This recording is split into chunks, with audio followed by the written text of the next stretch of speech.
multi-religious, multipolar, postmodern world. Before the advent of modern technology, which has made us increasingly connected, it was easier to justify a belief that there is one unchanging right way of believing. And that's capital O, one, capital unchanging, capital R, right way of believing and being in the world. But now with radio and television and the internet, we're more aware than any previous time in history, what's called our globalized world, that the more than 7 billion people on this planet are deeply diverse, multicultural, and pluralistic. In response to this diversity, Unitarian Universalism looks not to one singular source, but to 6 sources that form our living tradition. If you're not sure what those 6 sources are, they're written on the back of your order of service. Look at them not now, but later. They're there. And it's what we call our living tradition. That's why we symbolize it with a burning flame. It's living, it's growing, we're open to how it might change in the future. At the same time, I can respect the choice of individuals and communities who choose to focus mostly on one source, one way of being in the world. Great benefit can come from going deeply into Judaism, or Christianity, Buddhism, or paganism, or humanism, or other related paths. But I'll confess that given what we know in the 21st century, to me it only makes sense to commit to one of those paths with a fair amount of exclusivity if you make the all-important caveat that any single path is only one among many possible legitimate paths. And that's the vital paradigm shift in our 21st century world that it so desperately needs to keep us from killing each other. The shift from a search for the one true way for all people at all times and places to a realization that every way is at most one among many. That being said, let me hasten to add that being a pluralist who acknowledges that there are plural, many ways, legitimate ways of being in the world and of creating smart, funny, kind, competent, well-adjusted human beings, that there are many ways of doing that. That's not the same as being a relativist, as saying that just any way is as good as any other. And when I look at my own journey from conservative Christianity, which insisted that there was only one way, to liberal Christianity, which was much more tolerant of multiple paths, to Unitarian Universalism, which fully embraces and celebrates multiple paths all right here in the same building and makes us interact with one another, sometimes whether we like it or not. The primary motivation that kept me moving along that path toward pluralism was that the more I learned, the less I was able to maintain the position that Christianity was the only or best way of being in the world. The fancy theological term for this perspective is the scandal of the incarnation. The scandal of the incarnation, which refers to the problem of defending the position that the history of the entire universe that's out there when you look through that astronomy telescope that John was telling us about, defending the position that the history of the entire universe turns on the life of one Jewish peasant who lived in one small corner of the planet more than 2,000 years ago.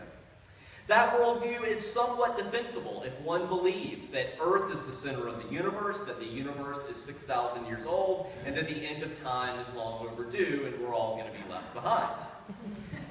But after the work of scientists such as Copernicus, Darwin, and Hubble, it's increasingly scandalous to believe that the history of the universe turns on the life of Jesus of Nazareth, even if we do still use him to date our calendar, right? We do literally center time on his life, as much as we continue to value Jesus' wisdom and teachings. But Copernicus showed us almost 500 years ago that the Earth is not the center of the universe, but merely the third rock from the sun. Part of a solar system that is on the far edge, the Milky Way galaxy, right, that spiral, we're out there on an edge. And we saw from Darwin that we're not a little lower than the angels, we're just a little higher than the apes, and deeply interconnected to the ecosystem of this one planet. And Hubble helped us show us that if any of you have seen that, if you haven't seen it, Google image it, the deep field, right, looking way back into time. That Hubble helped show us that the Milky Way galaxy is just one among more than a billion more than 100 billion other galaxies. Decentering. Why Unitarianism? Decentering of Copernicus, Darwin, Hubble, and others. Because Unitarian Universalism is a tradition that has long encouraged its adherents to bring the best of reason and modern knowledge to bear on our religious traditions, and to fully own what it means to be not the one, but one among many. Now, what I've given you so far is a fairly rational, science-based response to that question of why Unitarianism. And in many ways, though, the history of Unitarianism represents the leading edge, and it has for centuries, of attempts to apply the insights of the European Enlightenment to religion.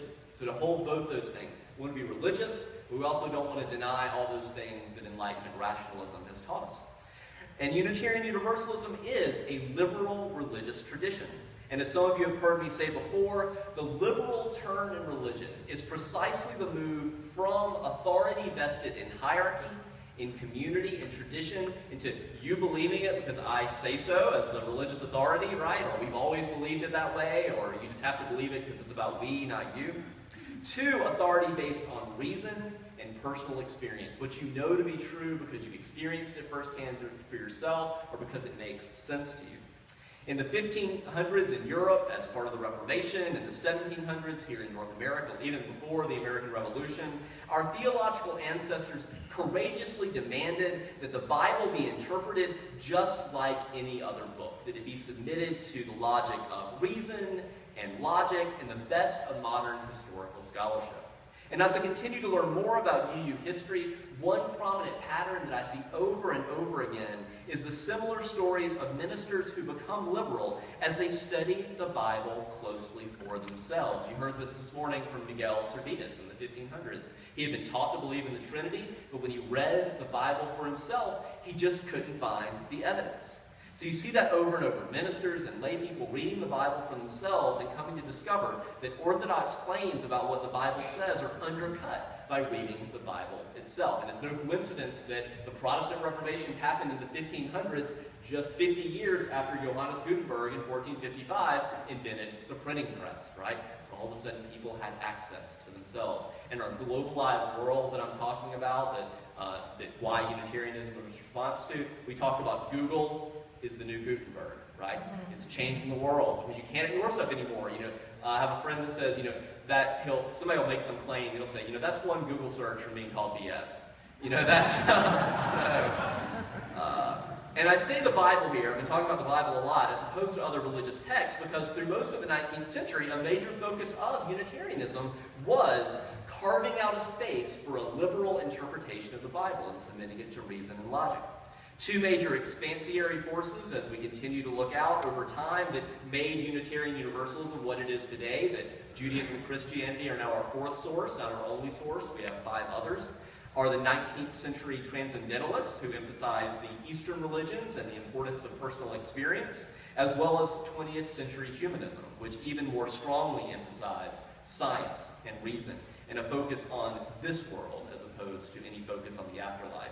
Thoreau famously said on his deathbed, they said, "What do you think is going to happen when you die?" He said, "I'm just taking it one world at a time, one life at a time.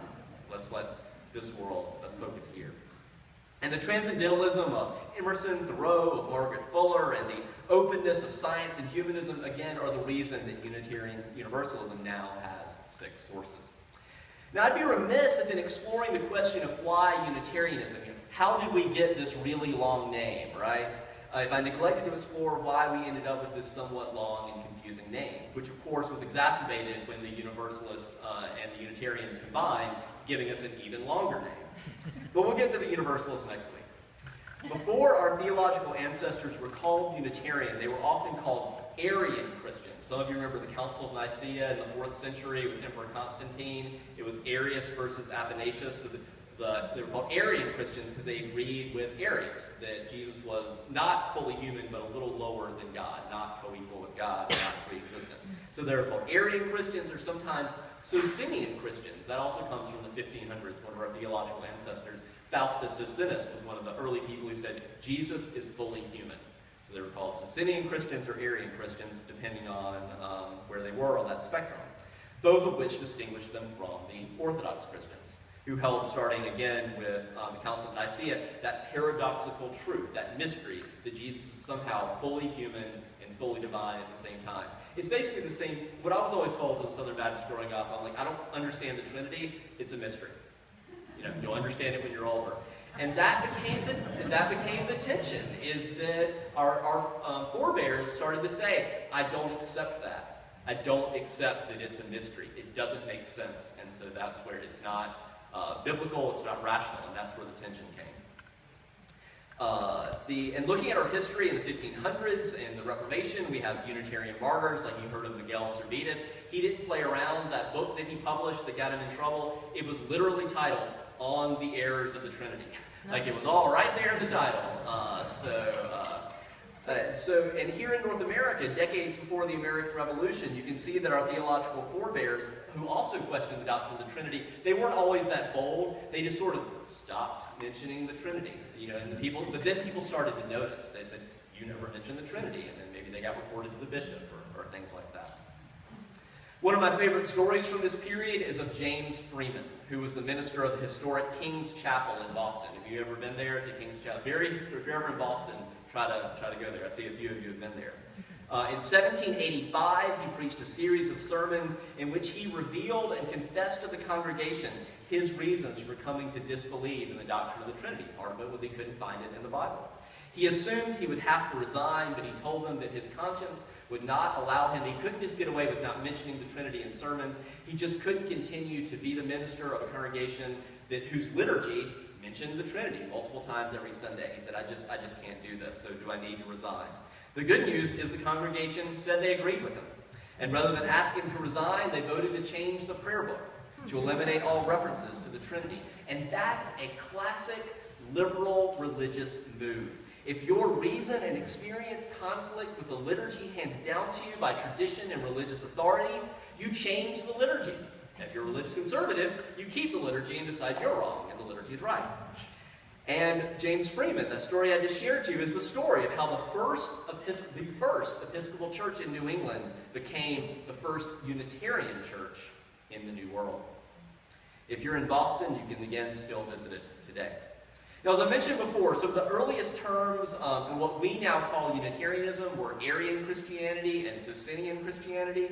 And the answer to why Unitarianism, though, is that in 1819, the Reverend William Ellery Channing, who has been called the single most important figure in American Unitarianism. How many of you have never heard of William Ellery Channing? It's totally fine if you haven't. I'll take some fault for that. I think, because the question is, how well do we know our history, right? So we have Channing Chapel. Some of you may have noticed our chapel is the Channing Chapel. That's why. William Ellery Channing, 1819, he traveled from his congregation in Boston to preach an ordination sermon for the new minister at what we now know today as First Unitarian Baltimore, Maryland. And he preached there his most famous sermon, arguably one of the most famous sermons in U.S. history, called Unitarian Christianity.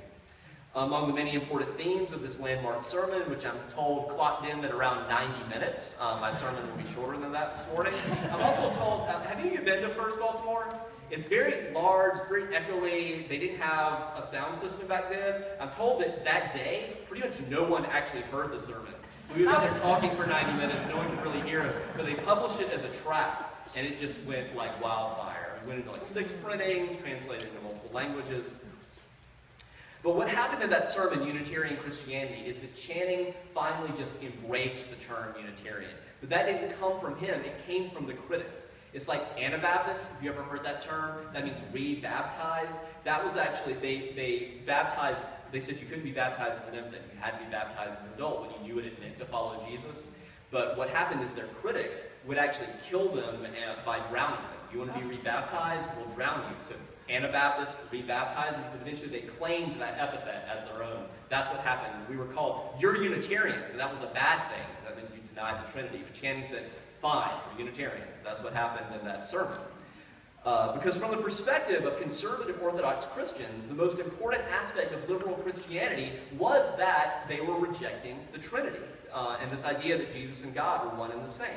But in that 1819 sermon, Channing embraced it unabashedly. The problem is that the term Unitarian defines liberals for what they were against, that they were against the Trinity. It doesn't clarify what they were actually for, which was an emphasis on Jesus' ethical teachings. They say, you're getting it wrong by worshiping Jesus. You need to do what he did. The point was to follow him, to do what he did in his time and place, in our time and place. So it didn't clarify that it was really what they were for was Jesus' ethical teachings of radical love and inclusivity. The liberals also affirmed and taught a much more positive view of human nature, so that's in contrast to the Calvinists who said that humans are totally depraved. They said, no, humans are not perfect, they're finite, but they're capable of choosing the good of their own free will. They're capable of, and Channing did another famous sermon that you can also look up called Likeness to God, saying it's not just about emphasizing that we're totally depraved and totally other. Now, from today's perspective, what I like about the name Unitarian is that we can now view it as emphasizing unity. We can claim that, even if Channing didn't.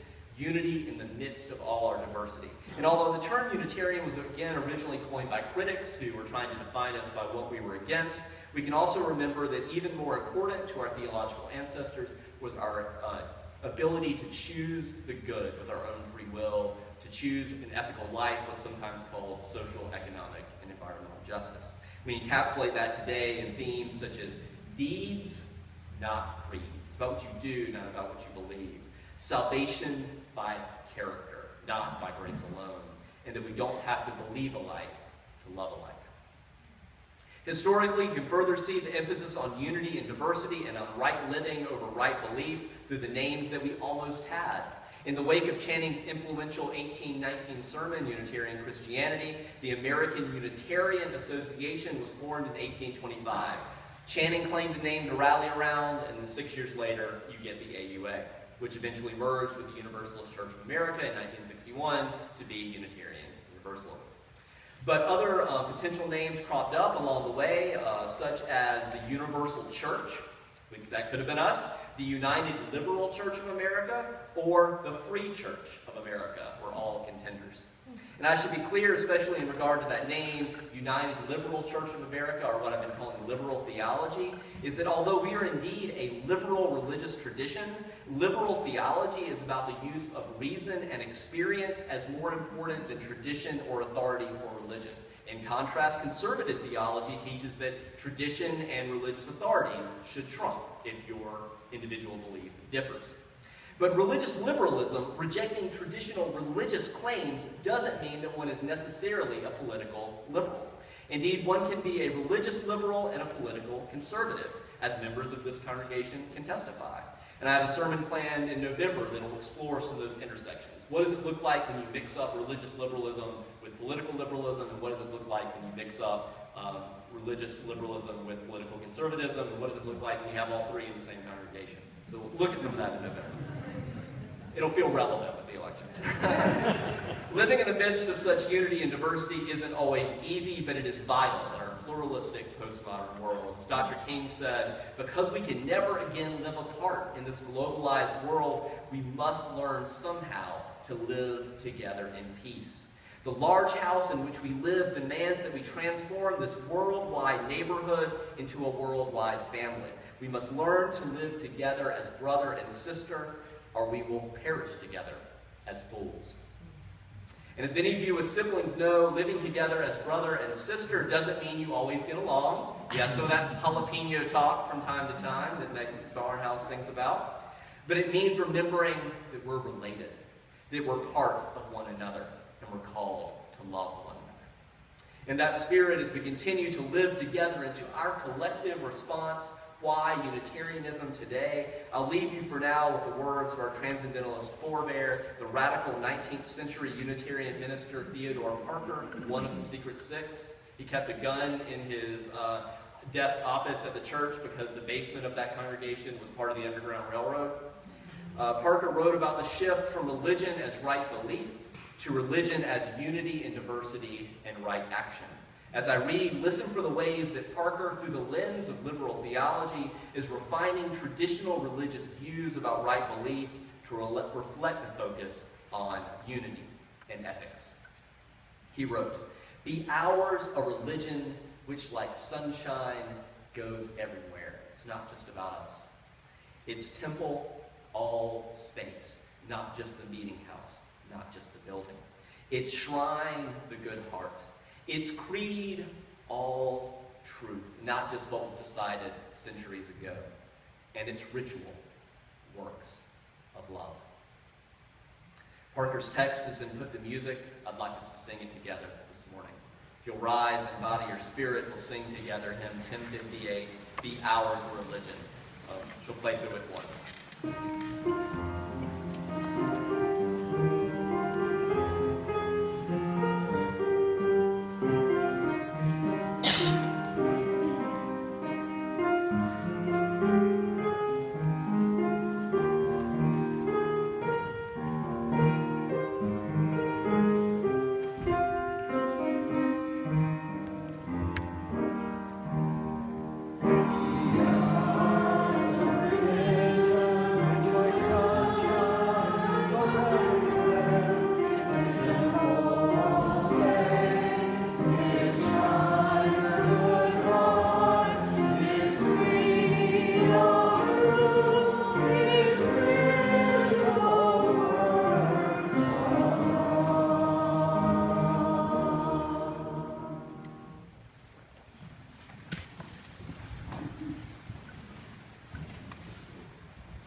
Each of us have been blessed with many blessings. We now gladly bring a portion of our blessings to this congregation for its wide concerns in the world. The ushers will come forward to receive the morning offering.